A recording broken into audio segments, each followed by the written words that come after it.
أعوذ بالله من الشيطان الرجيم بسم الله الرحمن الرحيم اللهم صل على محمد وعلى آل محمد كما صليت على إبراهيم وعلى آل إبراهيم إنك حميد مجيد اللهم بارك على محمد وعلى آل محمد كما باركت على آل إبراهيم وعلى آل إبراهيم إنك حميد مجيد محترم سامعین، ندوے سے میرا دو تعلق ہے۔ ایک تو یہ کہ جب سے ہوش سنبھالا ہے تو گھر میں جن عالم دین کا تذکرہ ہوتا ہے وہ بچپن سے ہی ندوہ کے فارغ اور ندوے کے محترم اور جو مولا علی میاں ہیں، مولا سلمان ندوی صاحب اور دیگر علماء کا تذکرہ خیر ہمیشہ گھر میں رہا۔ تو ہمیشہ سے ایک ندوے سے ایک جو قلبی اور ایک جو جذباتی رشتہ رہا ہے وہ بچپن سے رہا ہے، اور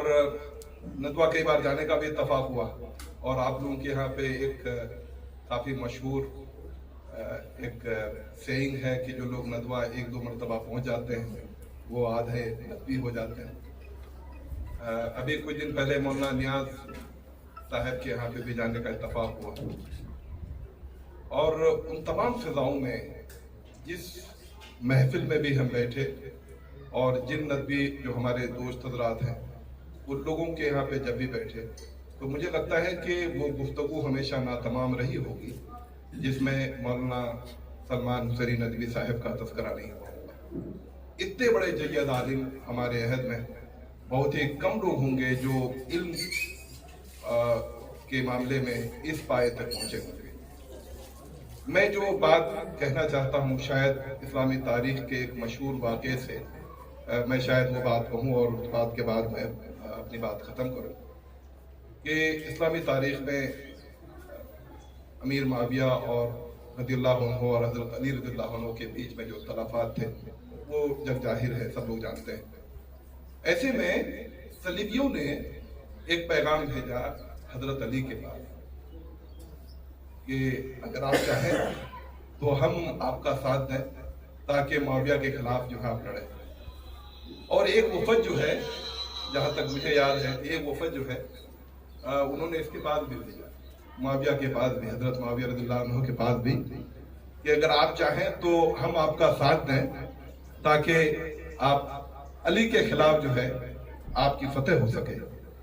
دونوں کا جو جواب آیا ہے وہ بہت خوبصورت ہے۔ حضرت علی نے کہا کہ رومی کتو، اگر تمہیں لگتا ہے کہ تمہاری مدد لے کر کے میں امیر معاویہ کے خلاف تلوار اٹھا لوں تو تم سمجھ لینا کہ اگر امیر معاویہ کے خلاف اگر تم گئے تو سب سے پہلے میں آؤں گا تمہارے خلاف۔ اور اسی طرح کی باتیں حضرت امیر معاویہ رضی اللہ عنہ کی طرف سے بھی آئی۔ میں بات یہ کہنا چاہ رہا ہوں اس واقعے کے ذریعے سے کہ اختلافات ہمارے یہاں پہ کوئی نئی چیز نہیں ہے، اور اختلافات کا جو طریقہ ہے، جو اظہار کرنے کا جو سائستگی ہمیں اسلام نے سکھایا ہے، مجھے لگتا ہے کہ وہ سائستگی کہیں نہ کہیں ہم لوگ بھولتے جا رہے ہیں۔ پچھلے ایک مولانا کے انتقال کے بعد جو ایک معذرت کے ساتھ میں یہ لفظ استعمال کرنا چاہتا ہوں کہ جو طوفان بدتمیزی ہم لوگ دیکھ رہے ہیں سوشل میڈیا میں مولانا کے خلاف، تو مجھے لگتا ہے کہ کسی مہذب سماج میں اس طرح کے اختلافات کرنے کی گنجائش نہیں بچتی ہے۔ لیکن میں آپ تمام لوگوں کو مبارکباد دینا چاہتا ہوں کہ جس طرح سے حضرت امیر معاویہ نے اپنے اختلافات کا جواب رومیوں کو دیا تھا، جس طرح سے حضرت علی نے اپنے اختلافات کا جواب رومیوں کو دیا تھا، ندوی برادری نے اسی تاریخ کو دہرائی ہے۔ اور آپ تمام لوگوں نے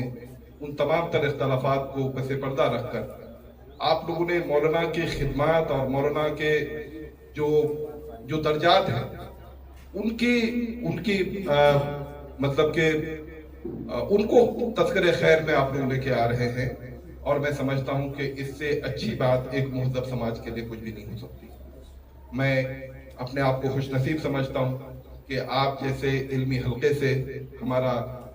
بالواسطہ اور بلا واسطہ تعلق ہے۔ اللہ تعالیٰ مولانا کو اور